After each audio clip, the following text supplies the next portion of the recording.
All right, everybody, welcome to the Tools for the Modern Man podcast. I'm your host, Pete Veskus, and today I have a very special guest, Craig Spear. He is the founder of the Spear Method. He is an ex-CFL football player, played in my hometown for a year in Calgary.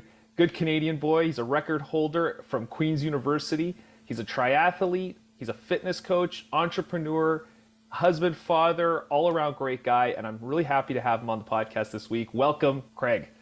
Thanks, Pete. I'm so pumped to be here, man. Thanks for having me on.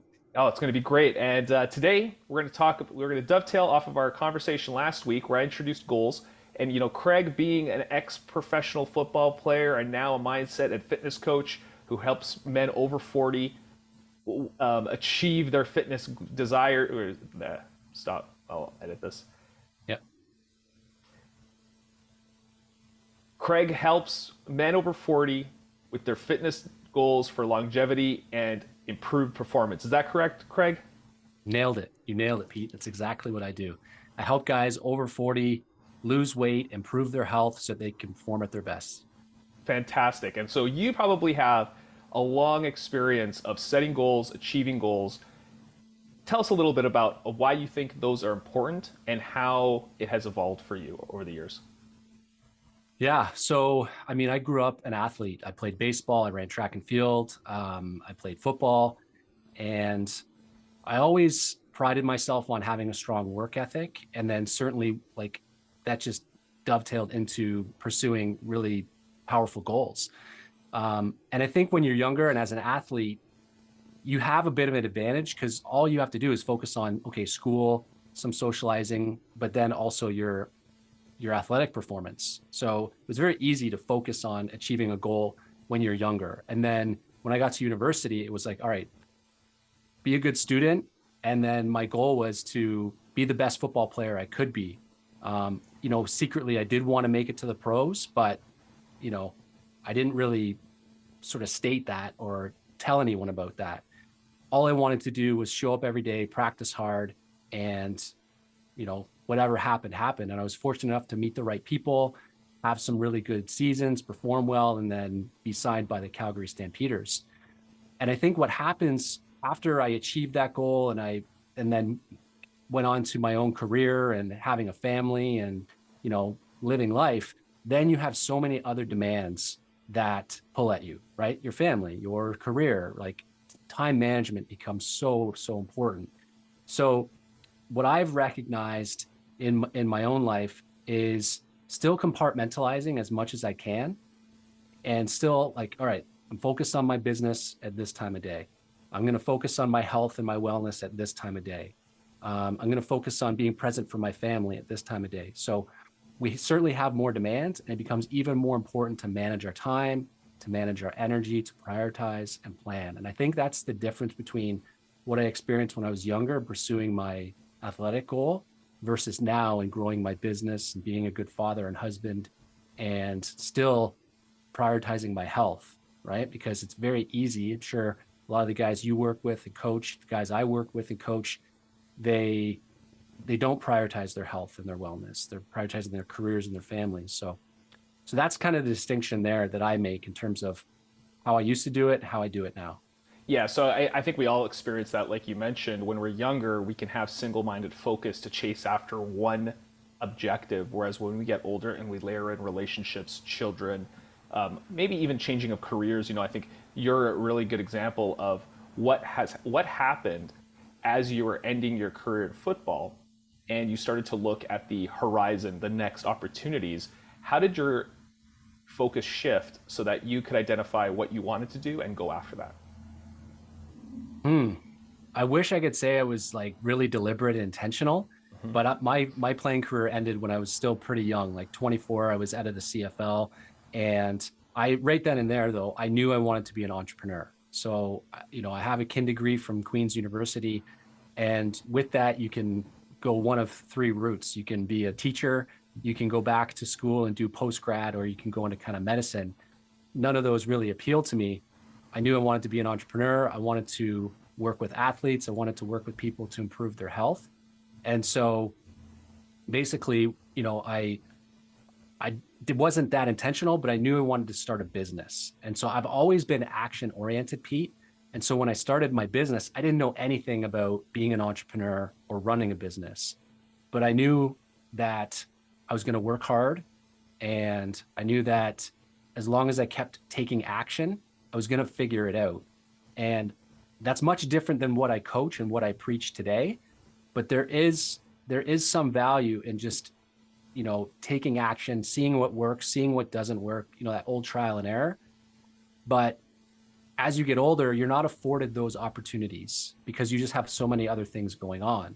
So I would say that I was kind of young, naive, immature, and had the benefit of not having a family and not having all these other things. So starting my business and growing my business back then was way different than what I would do now. So you kind of mentioned that you didn't start with intentionality. Would you say Mhm. that that is really a critical component to be able to execute at that level and to, know intentionally what you're going for versus just kind of groping in the dark?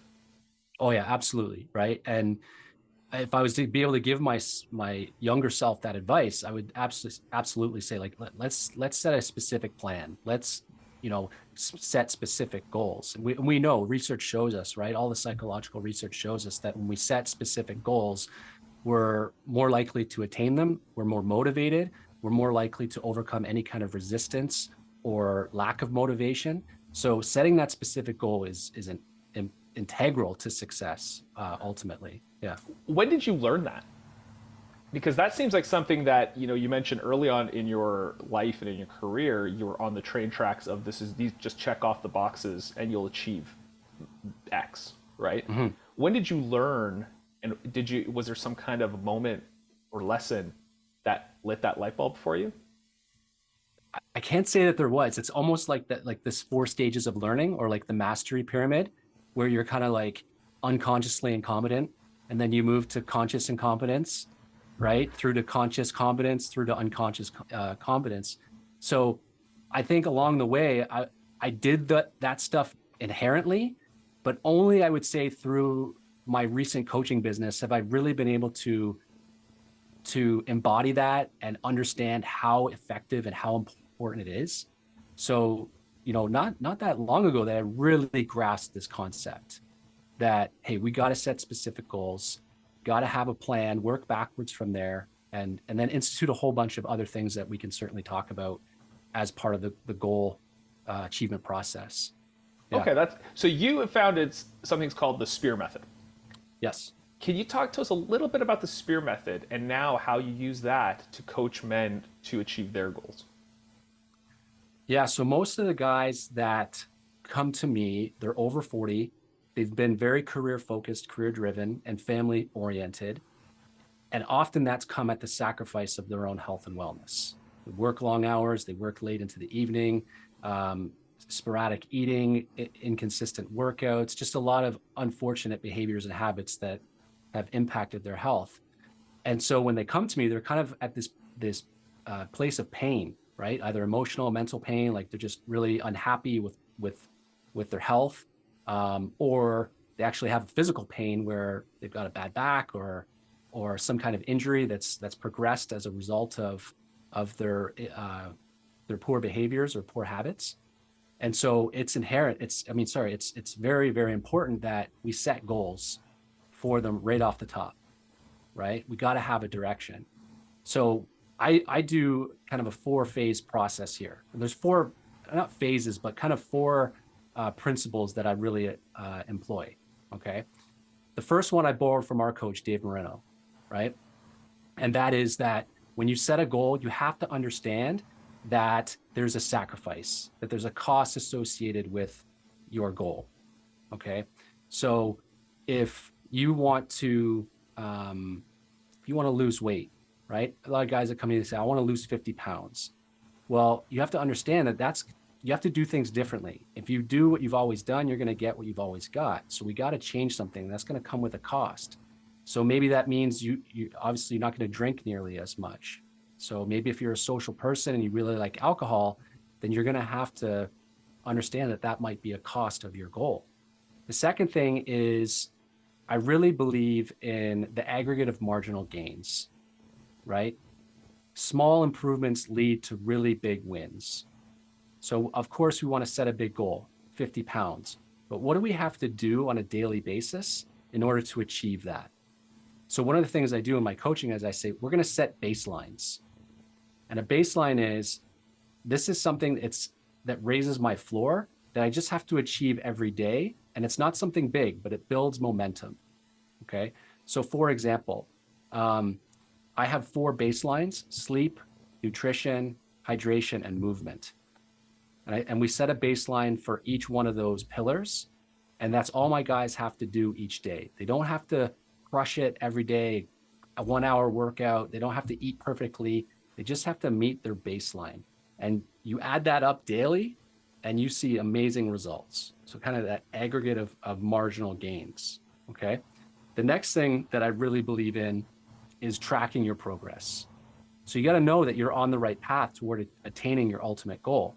So you want to make sure that you're setting milestones along the way, smaller benchmarks. And sometimes what we do is I want to lose 50 pounds. Well, that's a really big goal. That's months away, right? So let's pull that back and say, let's lose the first 10 pounds. Let's lose 10% of your body weight. Let's set these road markers along the way so that you're building momentum and you're tracking your progress. And then the fourth thing that goes hand in hand with that is you got to celebrate your wins. So when you reach those milestones, make sure that you really celebrate what you've done, what you've accomplished, because that's going to give you the motivation to keep going and realize that you're doing the right stuff. Yeah, that's fantastic here. It always brings up a thought to my head that there's no unrealistic goal, they're just unrealistic timelines. And I think you kind of mentioned that in the, if you have a big goal, how do you break it down so it becomes digestible, actionable, and something that you can believe in? Because I always think belief is an important part of having a goal. It's like, if you don't believe it, you're not going to achieve that, that objective. Totally. Yeah. And I mean, that's the thing is your goal, you want a big goal. You want a goal that kind of scares you a little bit, right? It's like, it shouldn't be so easy to attain that, all right, I can do that. And you don't do it, or it's so far out in front that it's not even, you don't think it's possible. So it's just out of reach. It scares you just enough. And that's really key. And then I can't remember what the book is called, but I think it's Start from the End. That's the book. And basically start with the end in mind. What's the timeline on that? And then move backwards, kind of creating these incremental road markers as to where you're going to be at certain points. So whether that's earning a certain amount of money at your career, or making a certain amount of money in your business, or losing a certain amount of weight, or running a marathon in a certain time, like all of those have, their quantitative goals that you can measure. So I think that's really important. Be specific, make sure it's measurable. Obviously, we know the SMART formula, right? But I think then just break it up and make sure you're reflecting and understanding, what am I doing that's leading me to that goal? And if I'm hitting any obstacles or roadblocks, I have to look at what I'm doing that's limiting me from that. Do I have to adjust my timeline, or is it my behavior? Is it stuff that I'm doing that's not allowing me to get there? So you mentioned something that I'm really interested in here. It's the idea of these bigger goals that scare us. And you kind of touched on, like a marathon or a triathlon. Now you're a triathlete. From your experience, especially with goal setting that are big goals, can you have massive goals in all of the facets of your life, or do you need to constrain to achieve these big goals? That's a really good question, Pete. Part of me, I've had both experiences. I've had experiences where I've had really big goals and they've all complemented one another, and pursuing one of them has motivated me to succeed and excel in the other goal in my life. I've also experienced it where they've contradicted one another, and it's been hard to pursue one goal. It's kind of come at the cost of the other one. So I think my answer to that is, like, are they competing interests, or do they kind of relate in a way? So for example, like, I run a health and wellness business. And so I feel like my business and my health and wellness goals complement one another. I'm able to pursue those because that's what I'm promoting. That's what I'm talking about and coaching about. And so I have to walk the walk. I have to live what I talk about. And it's something I'm passionate about. So that works really well together. So as I pursue one goal, the other one is enhanced. Um, and then I have to say, like, my third goal, my third kind of bucket is being a really good husband and father. And so through coaching, learning about coaching in all different areas, whether it's the mindset stuff, whether it's all the different tools that we use, I get to apply those in that element of my life. So I think absolutely your goals can kind of contradict, and you have to kind of do a really good job of assessing of how they can work together, or do I kind of have to adjust if they're going to kind of come at the cost of one another? Okay, that was a really insightful answer, and I'm really glad that we got to dive into it a little bit, because that's something I'm always, questioning, especially as you're coaching up people and as you're trying to, you want everyone to be successful. And I Mhm. love that you posed it in terms of, are they complementary or are they contrarian to each other? Because I do think that that's the case. Like, sometimes if you have so many big goals and you're trying to change everything, it's important to start in the one area that will have the maximum impact. So I think Yeah. that you have that ability to change a person's physical health and show them the benefits to their mental health as well, and all of the trickle down effect of that one goal. Yeah. Well, I'll say this with respect to health and wellness goals. I do believe that that is an asset, no matter what other goals you have. It's only going to amplify your ability to achieve those other goals. So I never really consider health and wellness goals as being contradictory, Hmm. right? Now, if you want to run a marathon, that's kind of taking it to the next level, and you want to run a certain time, then that requires a certain amount of training, a certain amount of preparation. And so you really have to be on your game with time management and just organization, right? But I'll say this. I've seen guys who will come to me and they'll say, Craig, I want to lose weight. I want to be healthy. And I say, okay, we're going to take this one step at a time, though. And inevitably they say, all right, I want to start working out. I want to start working out. I always start with nutrition, though. I always start with, what are your eating habits? What are your eating behaviors? Like, what do you think about eating? How are you showing up every day when it comes to eating? And if we try to do too much all at once, our subconscious is, it's just too much for our subconscious to change. We can't change everything all at once, right? So that's why I really say, let's set these baselines that are super achievable, that are really easy to achieve, and then let's hone in on one area. Nutrition being the first one. Sleep is also important. But if we do too much too soon, especially when it comes to health and wellness, it can just overwhelm our subconscious, and we're not able to kind of really integrate these new habits. Yeah, I really love that. I think that's one of the Mm. best points to make, is not to overwhelm yourself and to try to take care of one aspect at a time so that you can achieve the larger goal. And you and I know, as men, we want change now, impatience. Mhm. We want the result oftentimes ahead of the work involved to go into it. So, I think that's really important to be able to coach someone and to steer them and to kind of hold the reins back, because I know I fall victim to that all the time, where I'll rush ahead, jump to conclusions, jump into action without thinking things 100% of the time through. And it's really nice to have an advocate on your side to Mhm. say, you know what, just stay with the program, stay with the plan. Let's, you will get to where you need to go.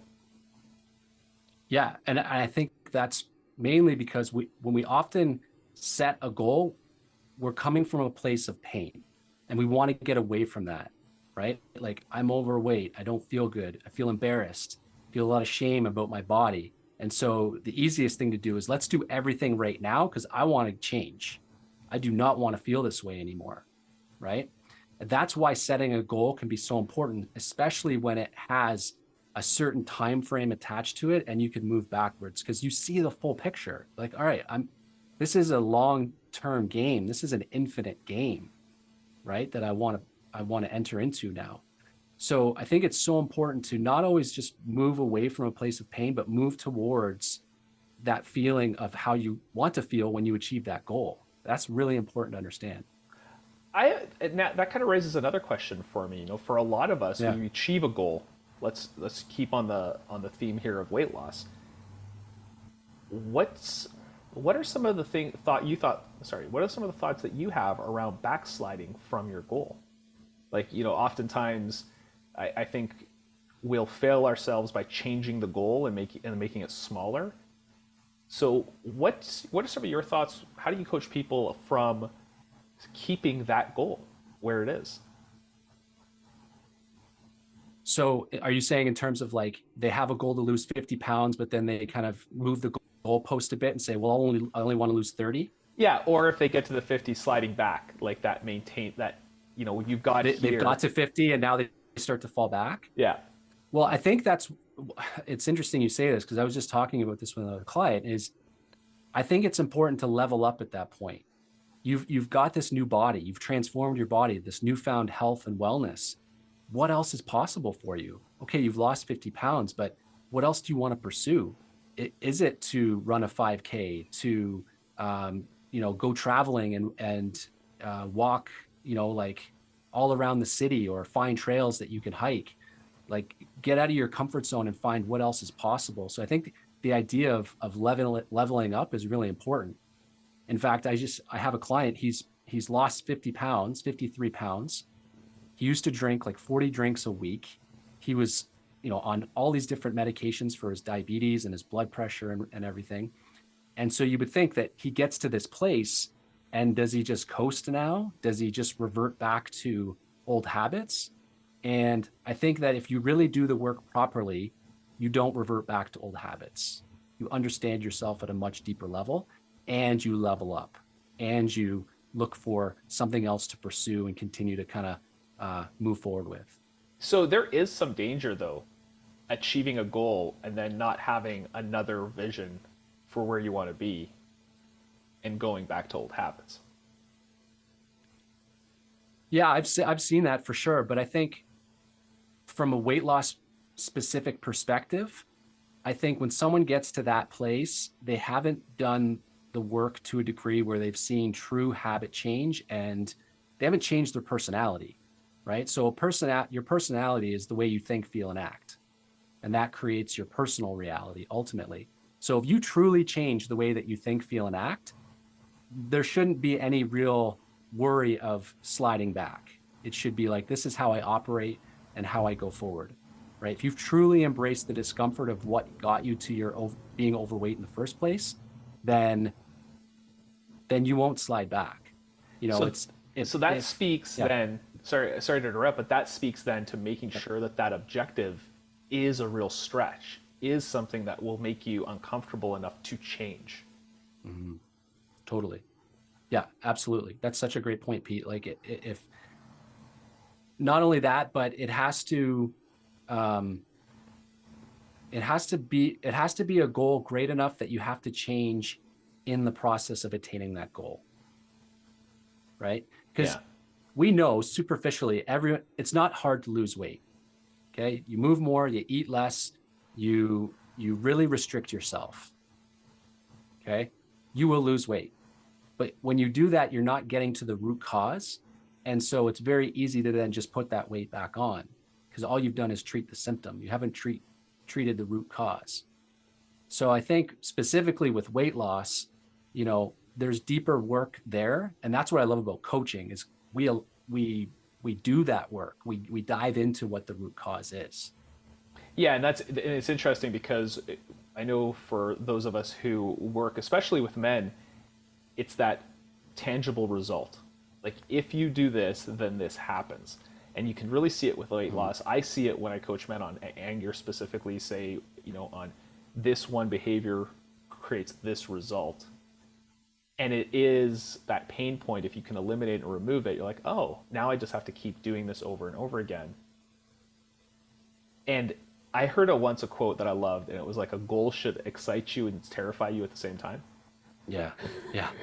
Because it has to be kind of exciting to want to go after it, right? And I think that little bit of excitement and terror really work together well. They're like a bittersweet combo. I agree. I mean, one of my most proud achievements is completing the Escape from Alcatraz triathlon in San Francisco, where you're literally like hauled out on the boat to Alcatraz Island, and then you swim in freezing cold water that's super choppy, the current's super fast, And I was not a great swimmer, right? I failed my university swim test. So that was a goal that terrified me, but the idea of achieving that was just so exciting and so cool in my mind. So to your point, like it has to scare you in order to grow and change who you are, but then also excite you enough so that you pursue the feeling of that achievement once you get it. So tell me a little bit about escaping Alcatraz. When you were swimming with the sharks at all, or did you float across the, Al Capone's corpse in the bay there? Well, so a couple backstories. So the first one is when I was in university, we had to do this swim test in order to get your degree. I don't know why. It's like this really antiquated thing. I don't know if they still do it or not, but anyways, you had to do 4 front crawl, 4 back crawl, 4 butterfly, and then 4 of your choice. I wait to the last week of my final year to do this test. I go in, I do 2 lengths, and I'm gasping for air, right? It's not that I couldn't swim. I just wasn't trained. I didn't know the technique well enough. Train all week. Finally, I pass. But that was my experience with swimming. When I start my first business, I start training this woman who's an triathlete, and she says, "I want to do this race. Will you do it with me?" And so, like an idiot, I say yes. But in training for that, I actually go and do a triathlon race leading up to it. Pete, the first 100 meters, same thing. I'm gasping for air. I honestly have a panic attack in the water. And the only thing that stopped me from quitting was the next wave of athletes and racers were coming behind me. So I had no choice. I just kind of composed myself and I started swimming again. Fast forward a few years from there, and we're out on this boat. And it's just such a cool experience, but everything about it was really challenging. So in a traditional triathlon race, there's buoys that show you where to go. In this race, they don't have them because if they put them out there, you'll try to swim to that buoy, but the current's going to push you past it. So they just say, swim to the Fontana Towers in San Francisco, and the current's going to pull you to the finish line. So it's a crazy race. But it's one of those things where I'll say this about goals. Nothing will beat the moment where I was in that water and I took a minute to just kind of stop. And from that perspective, look at the Golden Gate Bridge, look at the San Francisco skyline, just be in that water, look back and see Alcatraz. That not a lot of people ever get that perspective. And so that's why we set goals. It's for the experience, not to say, well, I did that and I attained that or I achieved that. It's like, who do you become in the process? Right? So I had to learn how to swim. I had to learn how to overcome my fears of like getting in freezing cold water or swimming with sharks or, all of that. So that's why we set goals, because we become a new person, the best version of ourselves. Oh, I love that. I love that. That is fantastic. And, I think this is a great place to kind of wrap it up this week. Craig, tell everybody what you got going on in your world. I'll leave the floor to you right now. Yeah, so I'm growing my coaching business. I've been doing this for 3 years, and I work with men over 40, entrepreneurs, business executives, anybody who just wants to improve their health and change the trajectory of where their health is going. So I do group programs, I do one-to-one, and if anyone wants to check me out, you can go to Instagram at the Spear Method. You can go to LinkedIn and just search Craig Spear.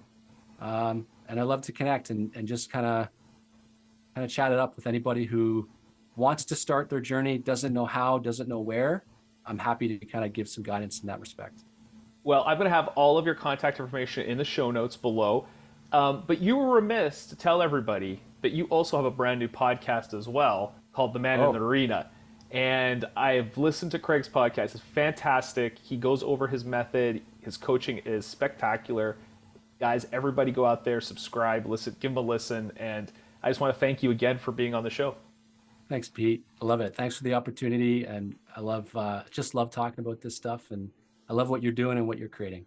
Awesome. Thanks again. And everybody, thank you for listening to Tools for the Modern Mind podcast. If you want to learn more or subscribe to the mailing list so you guys don't miss an episode, just go to my website, petevescus.com, and sign up. See y'all next week.